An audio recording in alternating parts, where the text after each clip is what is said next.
Welcome back to the Fan Channel Review Show. Hit the like button. Make sure you are subscribing. A little bit of light entertainment for you after what I thought was a brilliant day of football yesterday. The title race is really starting to build up ahead of steam. Arsenal are getting their chests back. Rivals are getting bitter. And we kind of love it, really. In reality, we love it. Let's delve into some of what has been said by fans of both sides since yesterday's game. Of course, I want your comments below. I'd love to know what you think and feel. Let's jump straight into it here. Here's Rory on TalkSport. I used to love watching Arsenal. When you can go back to the Wenger days, Invincibles, Pires, Henry, Vieira, etc., I can't get my head around, and it But this is a West Ham fan calling in, talking about Arsenal. For context here, frustrates me so much how many glass players we've got in today's game. And maybe you can try and explain why that might be, but it's with Arsenal today and other teams. Every single touch on a player, whether it's a toenail or a slight tug on the shirt, they just go down, clenching their ankles, their faces. And it just winds me up. I don't know if you guys watched the game or saw it, but it seemed to be... Do you know what I find really interesting about this? I think we know this is in the game. You know, players, the histrionics, the overreactions, the kind of play acting that comes into the game. It's part and parcel of what we do. But I also find it hilarious that we only ever focus on it if and when our team is losing. When our club is in a really bad patch of form, then football's dying, then football's in danger. And you get Arsenal here, famed for their beautiful football over the last 30 years. Listen, Arsenal players have been holding their faces and rolling around on the floor, like the rest of our clubs, for the whole last 30 years. The idea that it's now suddenly hurt and killed English football, it's such a joke. This is nothing other than bitterness because West Ham lost the game yesterday. It's as simple and as straightforward as that. I know that a lot of you are like me and you love playing fantasy football, but I like to do it with a little bit of a twist. I like to do it where I think my footballing opinion and my skills could win me a little bit of money.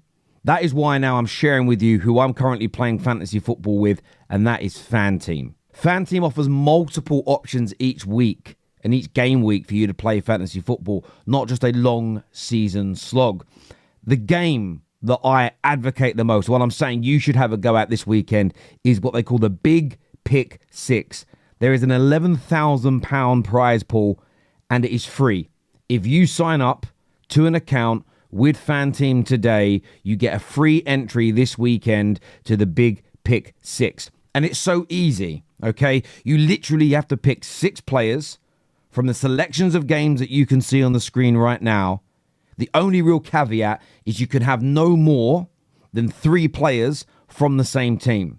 The scoring is very similar to the Premier League's FPL. So when it comes to picking your team, always bear that in mind.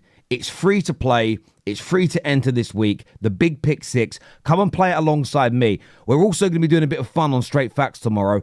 The member of the panel who scores the lowest has got to do a forfeit. So make sure you're joining in and playing along with us to see who is going to have to... I'm not even sure what the forfeit's going to be yet.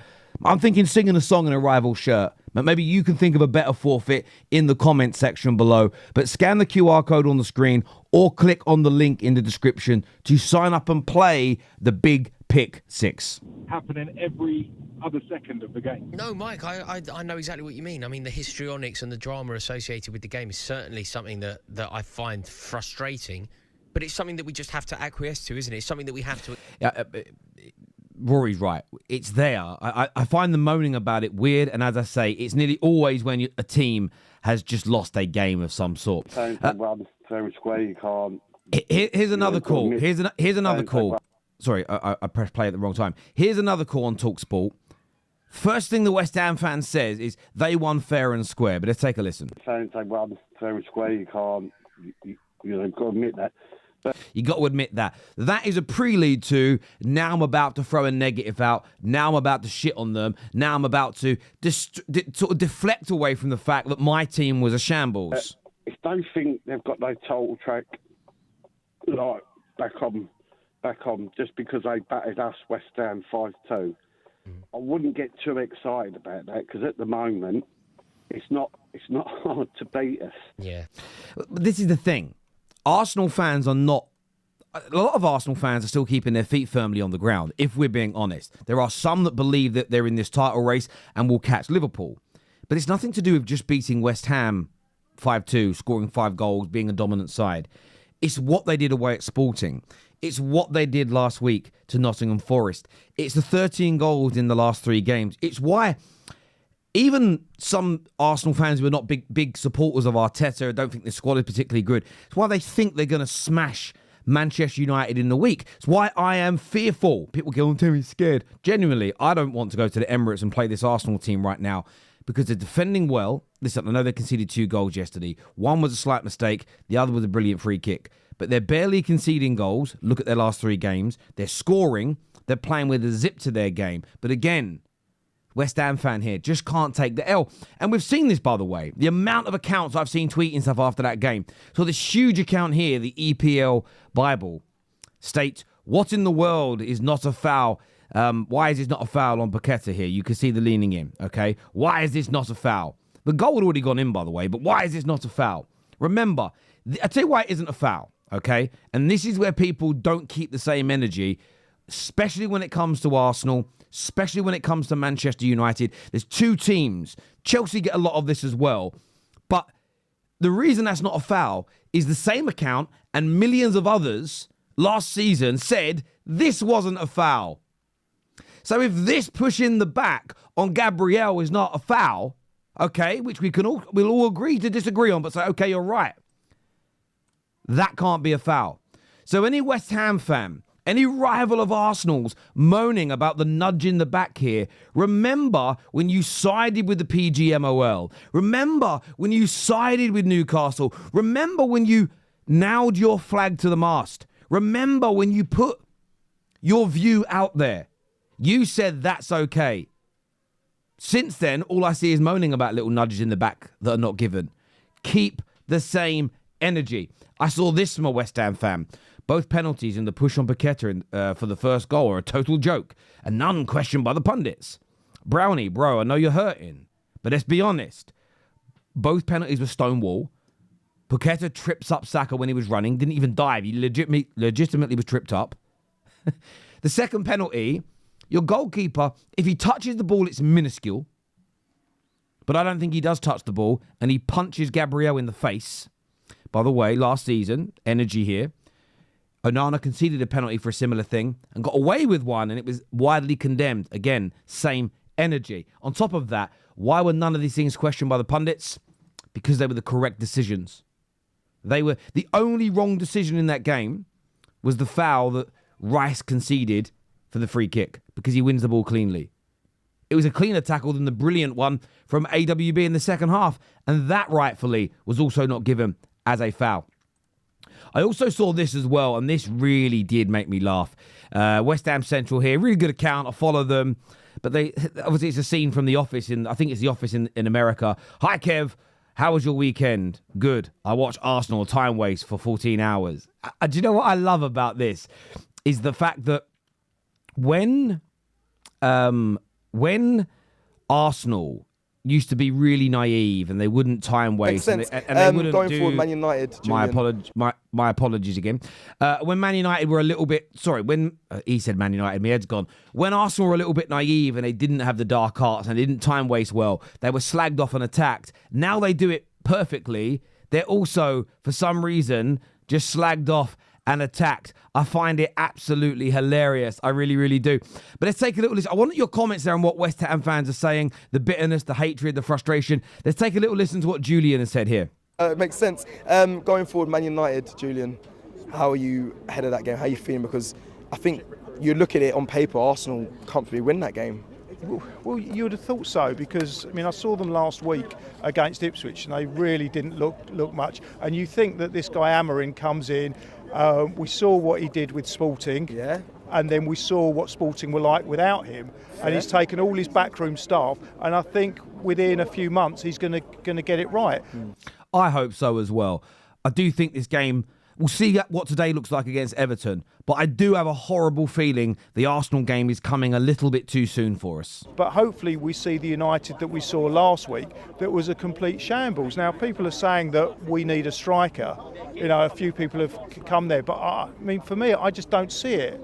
You know, if just by the argument of how many goals we're scoring, you have several strikers on the pitch that are coming into that position. And if you've got one striker and you bring in that kind of guy, and you'll talk about this 20 goal a season striker that people need, then what that does, it takes away the emphasis from other players on the pitch.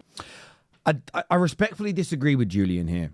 You're not buying a striker. You're not looking at strikers. You look at the names of attackers and strikers Arsenal linked with. None of them are highly static, purely sit in the middle. If you look at Victor Gyökeres as an example, he plays in the channels, he drop deeps, he can play make. He can be a ball carrier. He brings others into the game very well. I think that Arsenal's set-piece goals are something for them to rely on. I think they can rely on them to be a consistent source of goals over a campaign.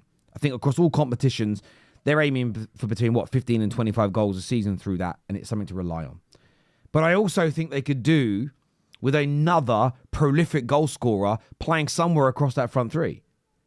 But somebody, and this is what you've got to remember, Julian, somebody that's got the technical ability to fit in and will enhance you. Not somebody, as you say, that's going to take away from your side. But who are those basic, static, purely centralised strikers that Arsenal were even linked to? I can't personally think of any. I'd love your thoughts, feelings and opinions on that. Let us know in the comments section below. Let's get over here.